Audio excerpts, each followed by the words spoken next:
মাসিকের কততম দিনে সহবাস করলে বাচ্চা হয়, কিংবা একটি মাসিক শেষ হওয়ার কতদিন পর সহবাস করলে আপনি গর্ভবতী হতে পারবেন? গর্ভধারণের জন্য আদর্শ সময় কোনটি? এছাড়াও ঠিক কতবার সহবাস করলে একজন নারী গর্ভবতী হতে পারেন, এমন প্রশ্ন অনেকের মনেই থেকে যায়। যারা বহু মাস চেষ্টা করার পরেও গর্ভবতী হতে পারছেন না, তারাই এমন প্রশ্নগুলো আরও বেশি করে থাকেন। কারণ গর্ভধারণ করতে না পারায় তাদের মধ্যে এক ধরনের কষ্ট ও অনুশোচনা কাজ করতে থাকে। মনে রাখবেন, নির্দিষ্ট সময়ে সহবাস না করলে কোনো নারী গর্ভবতী হতে পারেন না। তাই জেনে নিতে হবে সে নির্দিষ্ট সময়টি বা মাসের সে নির্দিষ্ট সময়, যে সময় সহবাস করলেই শুধুমাত্র নারী গর্ভবতী হতে পারে। সে সময় সহবাস না করে সারা মাস সহবাস করলেও নারী গর্ভবতী হতে পারবে না। সব কিছুর উত্তর এই ভিডিওর মাধ্যমেই পেয়ে যাবেন। Hello friends, welcome to our channel মা হতে চাই। সন্তান নিতে চাওয়া দম্পতিদের সকল সমস্যার সমাধান দিতে ও তাদের সেবা করতে আমাদের চ্যানেল বদ্ধপরিকর।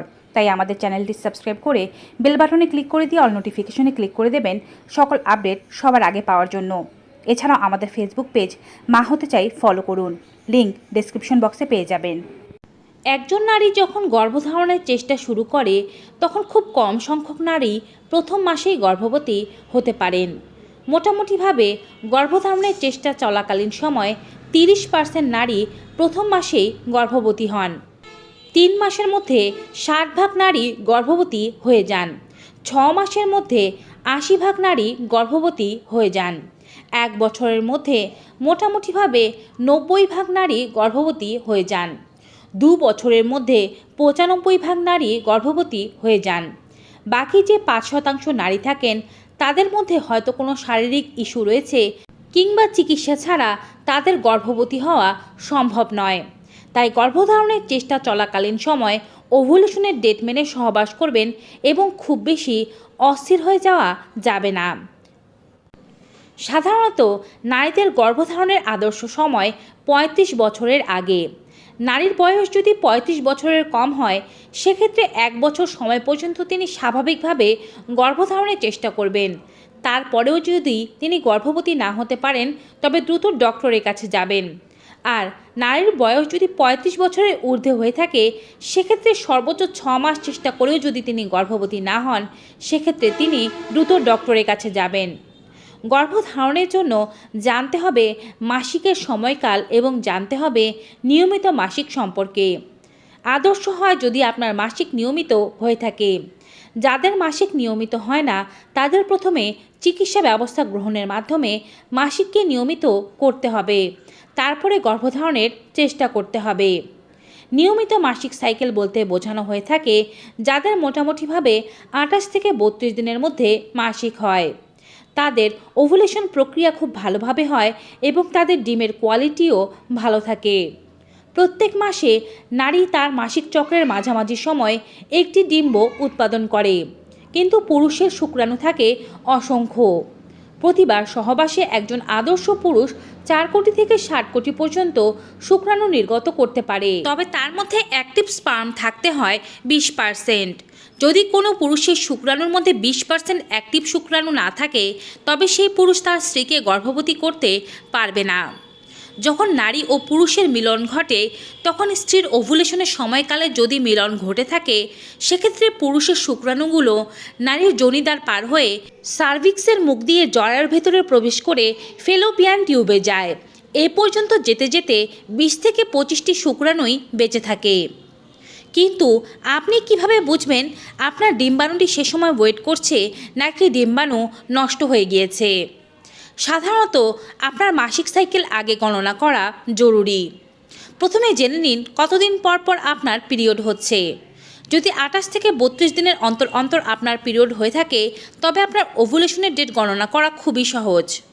আপনার একটি মাসিক সাইকেল যদি 28 দিনের হয়ে থাকে, তবে তার থেকে আপনি বিয়োগ দেবেন 14, পেয়ে গেলেন 14তম দিন। আপনার গত মাসিক যেদিন শুরু হয়েছিল, সেদিন থেকে 14তম দিনে আপনার ওভুলেশন হয়েছে। আবার এখন অনেকের মনেই প্রশ্ন থাকতে পারে, মাসিক সাইকেল তারা কিভাবে গণনা করবেন। ধরুন কোনো মাসের 1 তারিখে আপনার পিরিয়ড হয়েছিল, সে মাসের 29 তারিখে গিয়ে আপনার আবার পিরিয়ড হলো, সেক্ষেত্রে আপনার মাসিক সাইকেল হবে 28 দিনের। অর্থাৎ 1 থেকে 29, এই 29 দিনের মধ্যে থেকে আপনার আবার 1 বিয়োগ দিয়ে দিতে হবে, পেলেন 28 দিন। সেই 28 থেকে 14 বিয়োগ দিয়ে দিলে আপনি পেয়ে যাবেন 14তম দিন। এইভাবেই যে কোনো মাসিক সাইকেল থেকে 14 দিন বিয়োগ দিতে হবে। আপনার পিরিয়ড সাইকেল যদি 32 দিনের হয়ে থাকে, সেক্ষেত্রে 32 থেকে 14 বিয়োগ দিলে আপনি পাবেন 18তম দিন। অর্থাৎ আপনার পিরিয়ডের 18তম দিনে আপনার ওভুলেশন হবে। মোটামুটিভাবে আপনার মাসিক সাইকেল গণনা করে তার থেকে 14 বিয়োগ দিয়ে দিলেই আপনি পেয়ে যাবেন আপনার ওভুলেশনের সঠিক দিনটি।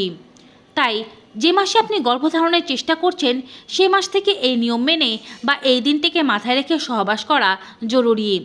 তবে মোটামুটিভাবে ডক্টরেরা বলে থাকেন যে সমস্ত মহিলাদের নিয়মিত মাসিক হয়ে থাকে, তাদের মাসিকের 11তম দিন থেকে 20তম দিনের মধ্যেই তাদের ওভুলেশন হয়। আর এই সময়টিকে মাথায় রেখেই একদিন বাদে একদিন স্বামী সহবাস করা উচিত। কারণ নির্দিষ্ট ওই দিনটিতে ওভুলেশন হবে তা কেউ নির্দিষ্টভাবে বলতে পারবে না। 1 থেকে 2 দিন সামনে বা পেছনে হতে পারে। এর জন্যই একদিন বাদে একদিন স্বামী সহবাস করতে হবে মাসিকের 11তম দিন থেকে 20তম দিন পর্যন্ত। অনেকেই প্রশ্ন করে থাকেন, প্রতিদিন সহবাস করলে কোনো সমস্যা আছে কি না। আসলে প্রতিদিন সহবাস করলেও কোনো সমস্যা নেই, তবে প্রতিদিন সহবাস করলে অনেক সময় বীর্যের কোয়ালিটি পাতলা হয়ে যায়। সেক্ষেত্রে যদি শুক্রাণুর মধ্যে বীর্যের সংখ্যা কম থাকে, তখন গর্ভধারণ করা কঠিন হয়ে যাবে। তাই একদিন বাদে একদিন সহবাস করার কথা বলা হয়েছে। সহবাসের সময় কোনো লুব্রিকেন্ট বা বাড়তি কোনো থুতু ব্যবহার করবেন না। দুশ্চিন্তা মুক্ত হয়ে সহবাস করবেন। এছাড়াও এই সময় চা, কফি, মদ পান, ধূমপান এগুলো বন্ধ রাখবেন। পুষ্টিকর খাবার খাবেন। সহবাসের পরপরই বিছানা থেকে উঠে যাবেন না। চেষ্টা করবেন মিশনারি পজিশনে সহবাস করতে। সহবাসের পরে কিছুক্ষণ শুয়ে থাকতে। সহবাসের পরে আপনার যৌনাঙ্গ কোনো প্রকারের মেডিসিন দ্বারা বা সাবান দ্বারা ধৌত করবেন না। এই নিয়মগুলো মানলে খুব সহজেই নারী গর্ভবতী হয়ে যেতে পারবেন। অনেকেই আবার প্রশ্ন করে থাকেন, ঠিক কতবার মিলন ঘটালে নারী গর্ভবতী হবেন। যদি ওভুলেশনের সময় আপনি নির্দিষ্ট নিয়ম মেনে একবারই সহবাস করতে পারেন, সেক্ষেত্রে নারী গর্ভবতী হয়ে যেতে পারবে। বারবার সহবাস করলেই যে কোনো নারী গর্ভবতী হবে, ব্যাপারটি তেমন নয়। নির্দিষ্ট সময় একবার সহবাস করাই যথেষ্ট। যারা গর্ভধারণ করতে চাচ্ছেন না, তারা মাসিকের ওই দিনগুলোতে কোনো প্রোটেকশন মেনে সহবাস করলে তাদের আর গর্ভধারণ হবে না। আশা করছি এই ভিডিওটির মাধ্যমে সমস্ত তথ্য আপনারা পেয়ে গিয়েছেন। ভিডিওটি ভালো লেগে থাকলে বেশি বেশি সকলের সাথে শেয়ার করে দেবেন, যেন সবাই এই গুরুত্বপূর্ণ তথ্যগুলো পেতে পারে। বিদায় নিচ্ছি। সবাই ভালো থাকুন, সুস্থ থাকুন। Good bye and take care.